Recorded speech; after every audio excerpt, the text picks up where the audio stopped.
Sama po natin ang gold medalist sa women's javelin throw, 70 plus. Of course, ito sasabihin natin isa sa mga aligi ng Philippine Athletics, ang reyna ng javelin throw. Nung araw, nung panahon ng mama at papa ko, si Ate Lydia Labandia from Baguio City. Ate, magandang umaga. Welcome to Sports Corner PH. At finally, nagkita na tayo after so many years na nagsusum tayo. Ngayon, magkasama tayo sa ating program po natin. Bate! Magandang umaga sa inyong lahat. Mantuwa ako nga ikaw ay maliit pa noon, ngayon malaki ka na, nagkita pa rin tayo with my age of 72 years old.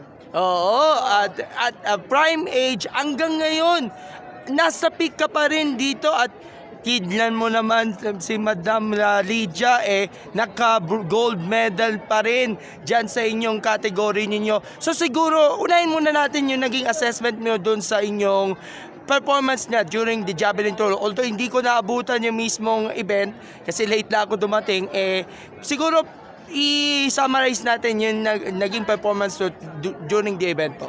Ngayon. Oo. So, pagka ngayon, sa truss ko ngayon, natutuwa din ako sa nangyayari sa laging ulan, bagyo. Hindi ka talaga makatraining, di ba? Oo, So, kasi laging dinadaanan ito ng mga bagyo. Kaya medyo nahihirapan ka doon sa inyong training program, madam. Oo, talagang nahihirapan ko kung paano ako makarecover sa training ko nga malapit ng laro namin dito sa Kuan. So masaya rin ako sa nakuha kong kahit na paano, nag-first ako, nakuha ko ng ilang meters yun, 21 meters up. Pero natutuwa rin ako sa performance ko. Pero at least, inspirado rin ng mga mas bata rin ng mga javelin throwers ninyo. At of course, yung mga kapwa na rin ng mga seniors. In fact, yung presidente ninyo, si Ma'am Dolly, nanalo din kanina sa Women's 50 Javelin Throw.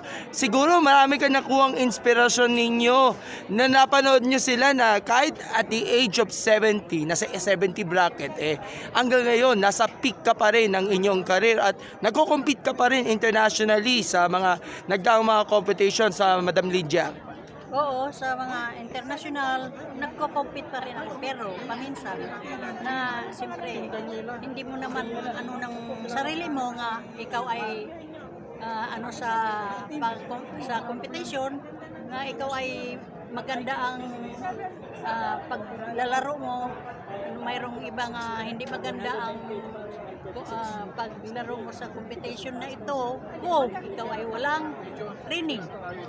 Oo nga, at medyo nagkaroon lang ng problema dahil alam po natin, tinatamaan niya yung Baguio City na iyong hometown. So, napilitan ka mag-training dito sa Pasig lang for this competition. At surprisingly, maganda ba ang nakikita ninyong percentage ng inyong performance ninyo compared dun sa mga previous na competitions na nagdaan dito?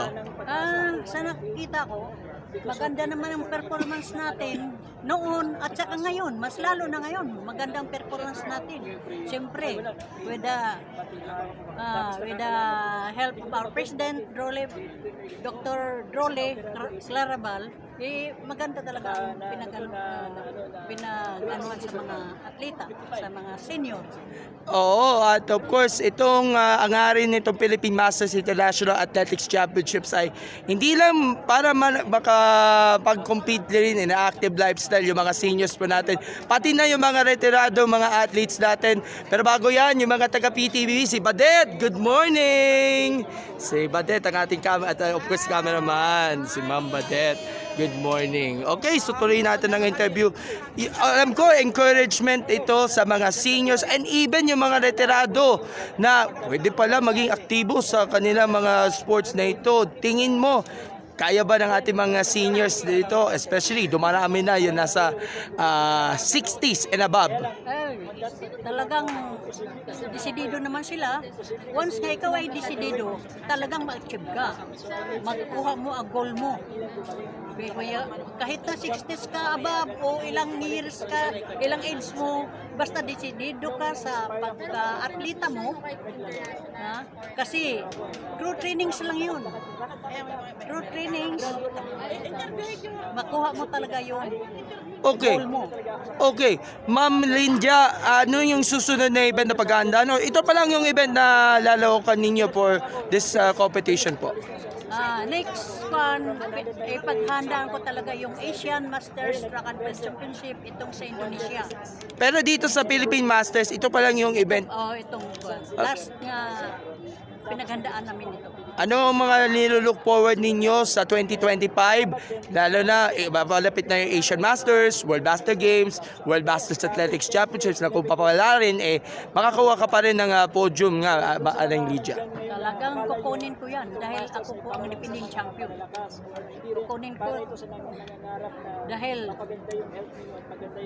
basta kukunin ko ang lahat-lahat na effort ko nga ako ang mag-gold doon sa next competition next year sa Asian Masters. Okay, so last na bago tayo mag-closing remarks muna, ano na yung may mga mensahe ninyo sa mga kapwa natin, mga seniors, athletes, and even sa new generation ng javelin throwers natin?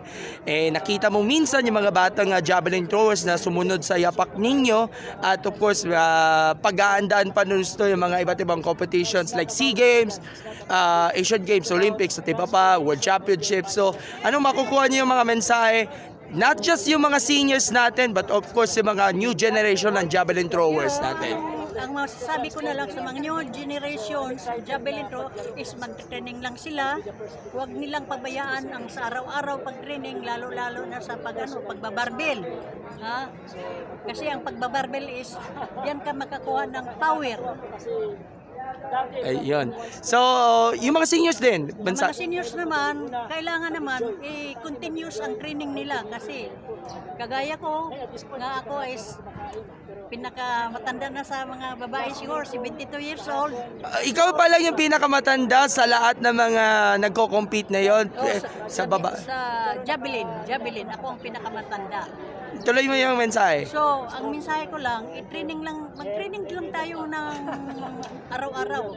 Kasi kung hindi tayo mag-training, is mag-go down tayo. Kung mag-training tayo sa araw-araw nga talagang hindi tayo maghihinto, doon tayo makakuha ng magandang result. Ayun. So, Ma'am Lydia, ang inyong final message at imbitahan nyo sila sa papalapit na uling 2 araw na itong competition. At alam ko, andito ka pa rin para sa last 2 days ng competition. So, imbitahan nyo sila at magpasalamat ka na. Kayong lahat nga naglaro ng javelin throw, discus throw, hammer throw, and shot throw, go ahead. Huwag niyong ihihinto yun. Ang training naman talaga huwag ihinto.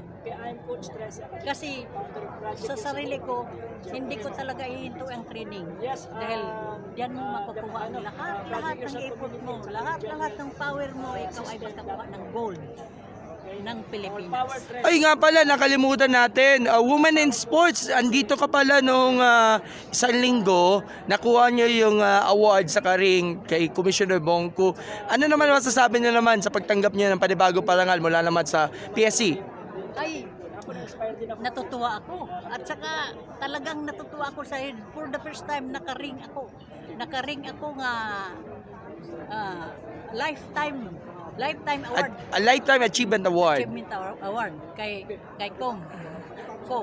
Ay. So hindi ko na feel ko talaga nga talagang masaya ako na for the first time ako naka-achieve ako ng ganyan nga award.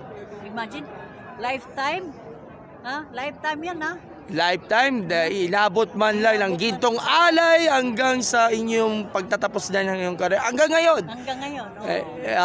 Napaka-achieving niyo yung inyong story ninyo, and we look forward for more competitions na naabot nyo, at siguro magiging inspirasyon rin sa mga kabataan na katulad natin to choose their sports kahit matatanda na tayo, at of course to believe in yourself pagdating sa mga success, trials, difficulties, and adversities along the way. So, Madam Lydia, karangalan ko po na ma-interview at finally, nagkita na ulit tayo. Ang ulit tayong beses ay nasa Sports on Air, kami ni Ed Andaya at ni Ernest. Pero, karangalan ko po na makasama natin si Ma'am Lydia, isang truly a legend yan ng Philippine Athletics. So, God bless and all the best sa inyo. Salamat! Salamat. Thank you very much. Okay.